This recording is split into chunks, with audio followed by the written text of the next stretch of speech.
దేవాలయాల్లో చేసుకుంటే శ్రేష్టమా, ఇంట్లో చేసుకుంటే శ్రేష్టమా? దేవాలయాల్లో చేసుకుంటే ఫలితం దక్కుతుందా, లేదా అమ్మవారిని ఇంట్లోకి వచ్చినా దక్కుతుందా?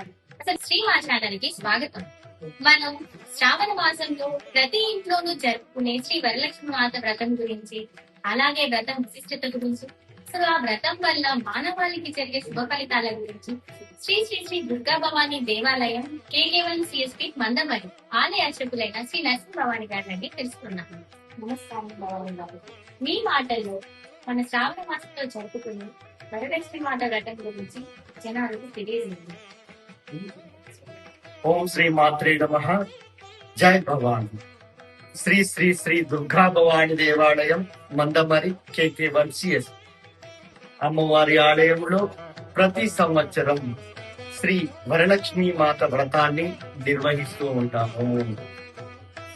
అయితే పూర్వములో చారుమతి దేవి వరలక్ష్మీ దేవి వ్రతాన్ని మొట్టమొదటిసారిగా నిర్వహించడం జరిగింది. ఈ వ్రతం వల్ల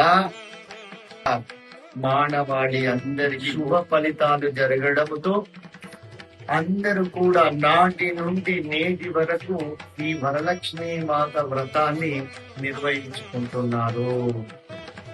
అలాగే ఏమి వస్తుంది, ఏ శుభము ఉంది, ఏ విశిష్టత ఉంది అని అడిగారు కదా.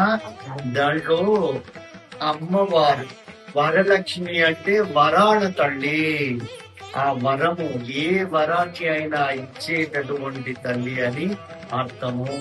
కాబట్టి అమ్మవారు ఆయురారోగ్యాలను, అష్టైశ్వర్యాలను, సర్వ శుభాలను ఇస్తూ ప్రజలందరిని కూడా ఆశీర్వదించడంతో అమ్మవారిని ప్రతి ఇంట్లో కూడా ఈ వరలక్ష్మి మాత వ్రతాన్ని నిర్వహిస్తున్నారు. భవాని గారు, మీ మాటల్లో నేను చాలా సార్లు విన్నాను, దేవాలయాల్లో మాత్రమే మనం వరలక్ష్మి మాత వ్రతాన్ని చేసుకోవాలి. మనం ఈరోజు ఇంట్లో చాలా మంది ప్రతి ఒక్కరూ ఇంట్లోనే జరుపుకుంటున్నారు. అమ్మవారిని కొలుస్తున్నారు, పసుపొట్టుకు ముత్తైదులను పిలుస్తున్నారు, సాక్షాత్తు అమ్మవారే వచ్చి ఆశీర్వదించిందని భావిస్తున్నారు. దేవాలయాల్లో చేసుకుంటే శ్రేష్టమా, ఇంట్లో చేసుకుంటే శ్రేష్టమా? దేవాలయాల్లో చేసుకుంటే ఫలితం దక్కుతుందా, ఇంట్లో జరుపుకుంటే ఎలాంటి నియమ నిబంధనలు పాటించాలి మీ మాటల్లో? అయితే ఇప్పుడు పూర్వము నుంచి కూడా అందరూ ఎవరి ఇంట్లో వాళ్ళు ఈ వరలక్ష్మి మాత వ్రతాన్ని నిర్వహించుకుంటున్నారు. కానీ ఎక్కడనో ఒక్క చోట మాత్రమే గుడిలో అందరిని ఆహ్వానించి ఈ పూజ వరలక్ష్మి మాత వ్రతాన్ని నిర్వహిస్తున్నారు. కానీ ఏ పూజ చేసినా, ఏ వ్రతము చేసినా కానీ ఆ ఫలము వారికి దక్కాలి అనంటే, ఆ దైవం ఆశీర్వాదము ఉండాలి అనంటే మంత్రము, క్రియ రెండు కూడా జరగాల్సిన పరిస్థితి ఉంటుంది. ఇవి జరిగినప్పుడే ఆ పూజ పూర్తి అయినట్టు, ఆ పూజ యొక్క ఫలితము ఆ కుటుంబ సభ్యులకు వస్తుందని చెప్పబడుతుంది. మరి మనం ఇంట్లో అన్ని తీసుకొస్తాము. వరలక్ష్మి మాతను తయారు చేయడం కావచ్చు, పూజ ద్రవ్యాలన్నీ కావచ్చు, శోభాయమానంగా అలంకరిస్తున్నారు. కానీ ఒక్క అష్టోత్తరం మాత్రమే చదువుతున్నారు. ఏ పూజ చేసినా గాని గణపతి, ముందుగా గణపతి దేవుడిని పూజించిన తర్వాతనే ఏ దైవం పూజ గాని వ్రతం గాని చేయాలని మనకు గ్రంథాలు చెప్తూ ఉన్నాయి. కాబట్టి మనము సరే ఒక పురోహితుడిని పిలుస్తాము అనుకుంటే కొన్ని లక్షల మంది కూడా ఒకే రోజు చేయాలి అని అంటే అంతమంది పురోహితులు లేదు. కాబట్టి మనం ఇంట్లో చేయడం వల్ల ఆ పూజ ఫలితం కాకుండా ఏదో మనం అమ్మవారి వరలక్ష్మి వ్రతాన్ని చేసిన తృప్తి కలుగుతుంది. పక్క వాళ్లకు, ఆ ఏరియా వాళ్లకు పలానా వాళ్ళు వరలక్ష్మి వ్రతం గ్రహణంగా చేసుకున్నారనేది ఒక గొప్ప చెప్పుకోవడము, ఒక మనస్తృప్తి కలగడమే తప్ప ఆ పూజ ఫలితం మాత్రము చాలా చాలా తక్కువ ఫలితాన్ని ఇచ్చే అవకాశము ఉంటుంది. అదే దేవాలయంలో చేయడం వల్ల మంత్రం, క్రియ అంటే దీంట్లో ఇంకొక మాట కూడా చెప్పొచ్చు, మంత్రాధీనంలో దైవం ఉంటుంది, దైవాధీనంలో పురోహితుడు మనిషి ఉంటాడు, మనిషి పురోహితుడి ఆధీనంలో మంత్రము ఉంటుంది. ఈ మంత్రము ఈ క్రియ రెండు జరిగినప్పుడు ఈ పూజ అంతా కూడా సఫలీకృతం అవుతుందని మన గ్రంథాలు చెప్తున్నాయి. అలాగే మీ అందరూ కూడా ఆలయాలన్నీ చేసుకోవాలని కూడా నేను ఆడంగా చెప్పడం లేదు. ఇంకొక ఆలోచన కూడా చేయొచ్చు. మనమందరం కూడా మనం ఉండే ఏరియాలో ఒకరు ముందట ఉండి, లేదా మనము ఆ వాడలో ఉన్న వాళ్ళందరూ కూడా చక్కగా ఒక 10 మంది 15 మందిగా ఒక స్టేజిని ఏర్పాటు చేసుకొని ఒక పురోహితుడిని పిలిచి చక్కగా ఈ వరలక్ష్మి మాత వ్రతాన్ని ఘనంగా చేసుకోవడం వల్ల వాడల కూడా అందరూ చేసుకుంటారు. ఆ వరలక్ష్మి మాత వ్రతం యొక్క గొప్పతనం అంతా మనకు తెలుస్తుంది. ఆ వరలక్ష్మి కథలో కూడా ఇవన్నీ వివరాలు ఆ పురోహితుడు తెలియజేస్తాడు. కాబట్టి ఇంకా మనకు ఆ అమ్మవారి ఆశీస్సులు ఎలా ఉంటాయి అనేది మనమందరికీ కూడా తెలియజేసే అవకాశం ఉంటుంది. కాబట్టి మనమందరం గుళ్ళో చేసుకోవడము లేదా ఈ ఏరియాలో మన వాడలో చేసుకోవడము శ్రేష్టము. ఆ వరలక్ష్మి ఆ వరాల తల్లి ఆశీస్సులు తీసుకుంటాము. భవానీ గారు, శ్రావణ మాసంలో 2వ శుక్రవారం మాత్రమే ఈ వరలక్ష్మి మాత వ్రతాన్ని ఎందుకు చేయాలి? శ్రావణ మాసంలో 4 లేదా 5 శుక్రవారాలు ఉంటాయి. 2వ శుక్రవారం ప్రాముఖ్యత ఏంటి? అయితే ఒకటి సందేహాన్ని అడిగారు తల్లి.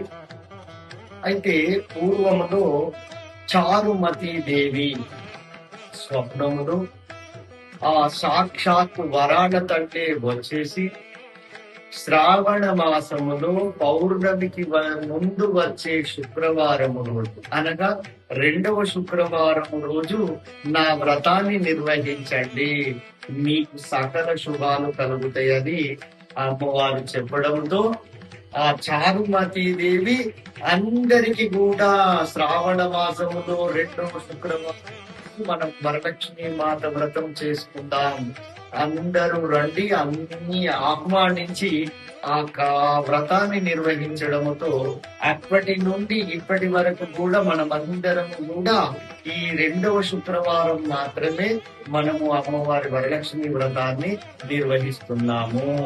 కాబట్టి మనమందరం కూడా నిర్వహించుకోవడము శ్రేష్టము. ఇంట్లో చేసుకునే వారికి 2వ శుక్రవారం వీలు పడవచ్చు, పడకపోవచ్చు. మరి వాళ్ళు 3వ లేదా 4వ లేదా 5వ శుక్రవారంలో చేసుకోవచ్చు, లేదా ఏ రోజైనా అమ్మవారిని కొనవచ్చా? కొంతమందికి అమ్మవార్లకి కొన్ని కార్యక్రమాలలో పాల్గొనే టైములలో కొంచెం ఇబ్బంది పడి ఆ పూజలు చేయలేకపోతూ ఉంటారు. అలాంటి వాళ్ళు ఎవరైతే ఉన్నారో వారందరూ కూడా 3వ శుక్రవారం కూడా చేసుకోవచ్చు, లేదా లాస్ట్ శుక్రవారం కూడా అమ్మవారి వరలక్ష్మి వ్రతాన్ని ఒక పురోహితుణ్ణి పిలుచుకొని చేసుకోవడం చాలా శ్రేష్టము. భవానీ గారు, ఈ వ్రతాన్ని ముత్తైదులు మాత్రమే చేసుకోవాలా లేదా పెళ్లి కాని వరకు చేయవచ్చా? మంచి ప్రశ్న అడిగారు తల్లి. వరలక్ష్మి మాత వ్రతము అంటేనే వరాల తల్లి. పెళ్లి కాని వారు కూడా ఈ వ్రతాన్ని నిర్వహించవచ్చు.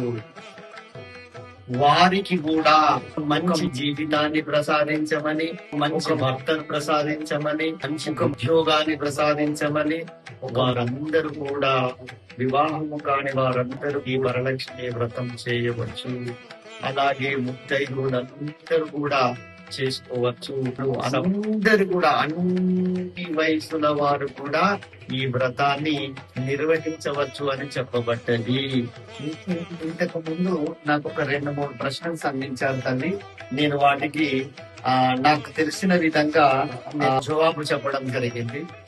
అట్లనే నేను తమరిని ఒక క్వశ్చన్ వేస్తున్నాను, తమరు మీ మాట ద్వారా తెలియజేయండి. పూజ అంతా కంప్లీట్ అయిపోయిన తర్వాత ఎవరి ఆశీర్వాదం తీసుకుంటారు ముందుగా?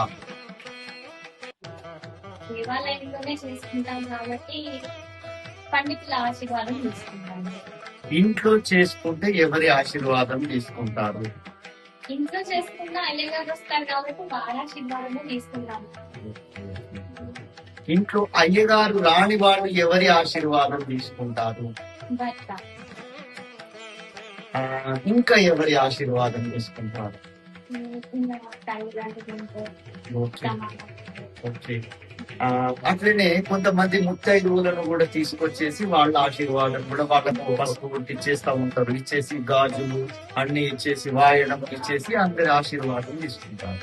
అట్లా నేను ఈ మాట ఎందుకు అడిగినంటే నేను చాలా మంది కూడా భర్తకు ప్రియారిటీ ఇవ్వకుండా ఇంట్లో ఉన్న అమ్మ ఒకవేళ నాన్న లేకపోతే అమ్మ నా పూజ కాడికి కూడా రానివ్వకుండా అట్లనే అత్తమామలకు కూడా పూజ కాడికి ఒకవేళ మామ లేకపోతే అత్తను కూడా పూజ కాడికి రానియకుండా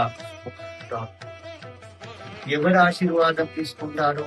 ఫస్ట్ ముత్తైదువుల మాత్రమే వాళ్లకు పసుపు కొట్టించి వాళ్ళ ఆశీర్వాదం తీసుకుంటారు. అది కాదు. ఫస్ట్ మనం ఇంట్లో పూజా కార్యక్రమం నిర్వహించిన తర్వాత మన అమ్మగారే కానివ్వండి, మన అత్తగారే కానివ్వండి, మన మామగారు కాని, మన తండ్రి గారు కాని, ఎందుకంటే ఈ రోజు ఈ పూజా కార్యక్రమం నిర్వహించడానికి మనం ఇక్కడ ఉన్నాము అంటే వారి ఆశీస్సులు అన్నట్టే. కాబట్టి ముందుగా ఏ కలుముషము లేకుండా ఏది ఆశించకుండా ఆశీర్వదించే వాళ్ళు ఎవరు అంటే మాతృమూర్తి. కాబట్టి మనము మాతృమూర్తి ఆశీర్వాదం ముందుగా తీసుకోవాలి. అలాగే మనము రెండవ వారు ఎవరు అనంటే అత్తగారి ఆశీర్వాదం తీసుకోవాలి. ఆ అత్తగారు ఉండడం వల్లనే ఈ రోజు ఒక చక్కటి భర్త గారిని ప్రసాదించింది మనకు. కాబట్టి తల్లి గారు జన్మను ఇచ్చింది, అత్తగారు ఒక మంచి భర్తను ఇచ్చాది. కాబట్టి ఆ అమ్మకాళ్ళు ఆ అత్తమ్మ కాళ్ళకు నమస్కారము, శ్రేష్టంగా నమస్కారం చేయండి. దేవుడికి కూడా శ్రేష్టంగా స్త్రీ చేయకూడదు, కానీ తల్లికి అత్తకు మాత్రము శ్రేష్టంగా నమస్కారము చేసిన తర్వాతనే ఇతర ముత్తైదువులకు ఆయనము గాని మీరు ఇచ్చేటటువంటి పసుపు బొట్టు గాని చేస్తే అది చాలా శ్రేష్టము. ఆ సర్వదేవతల ఆశీర్వాదము కూడా మీకు ఉంటుందని నేను నమ్ముతున్నాను. నేను చదివిన దాంట్లో కూడా మాతృదేవో భవ అన్నారు తప్ప ముత్తైదువ దేవో భవ అని ఎక్కడ కూడా రాయలేదు. కాబట్టి ఇది నేను తెలియపరుస్తున్నాను. కాబట్టి మీరందరూ కూడా ఇక నుండి అయినా గాని మీ అమ్మగారికి అత్తగారికి నమస్కారం చేసిన తర్వాత భర్త గారు అందుబాటులో ఉంటే వారికి కూడా నమస్కారం. ఈ వ్రతం చేసిన మొట్టమొదటిసారి చేసిన చారుమతి దేవి ఏమి చేశారు తెలుసా? ఉదయం లేచి ఒక తాంబూలములో తన భర్త కాళ్ళను పెట్టుకొని చక్కగా కడిగి ఆ తాంబూలములో నీళ్లను తలపైన చల్లుకునేది ప్రతిరోజు. నేను అంత చెప్పడం లేదు కానీ ఈ వ్రతం అయిపోయినాకనైనా కంపల్సరీ ఆ భర్త కాళ్ళకు నమస్కారం చేసి ఆయనే భగవంతుడిగా స్వీకరించి ఆశీర్వచనం తీసుకోమని నేను విజ్ఞప్తి చేస్తున్నాను. ఆర్డర్ వేయడం లేదు. జై భవానీ. భవానీ గారు, శ్రీ వరలక్ష్మి మాత వ్రతం గురించి మాకున్న సందేహాలన్నీ తొలగింపజేసి వ్రత విశిష్టతను తెలిపి మీ అమూల్యమైన సమయాన్ని కేటాయించినందుకు ధన్యవాదాలు. నమస్కారం. శ్రీ శ్రీ శ్రీ దుర్గా భవానీ దేవాలయం కేకేవన్ సిఎస్పి మందమల్. తేదీ 21/8/2026 శుక్రవారం రోజున ఉదయం 10 గంటలకు శ్రీ వరలక్ష్మి మాత వ్రతాన్ని ఆలయ అర్చకులైన నరసింహ భవానీ గారు నిర్వహిస్తున్నారు. శ్రీ మా ఛానల్ తరఫున హిందూ బంధువులందరికీ శ్రీ వరలక్ష్మి మాత వ్రత శుభాకాంక్షలు. అలాగే శ్రీ మా ఛానల్ ని లైక్, షేర్, సబ్స్క్రైబ్ చేయండి. బెల్ సింబల్ మర్చిపోకండి.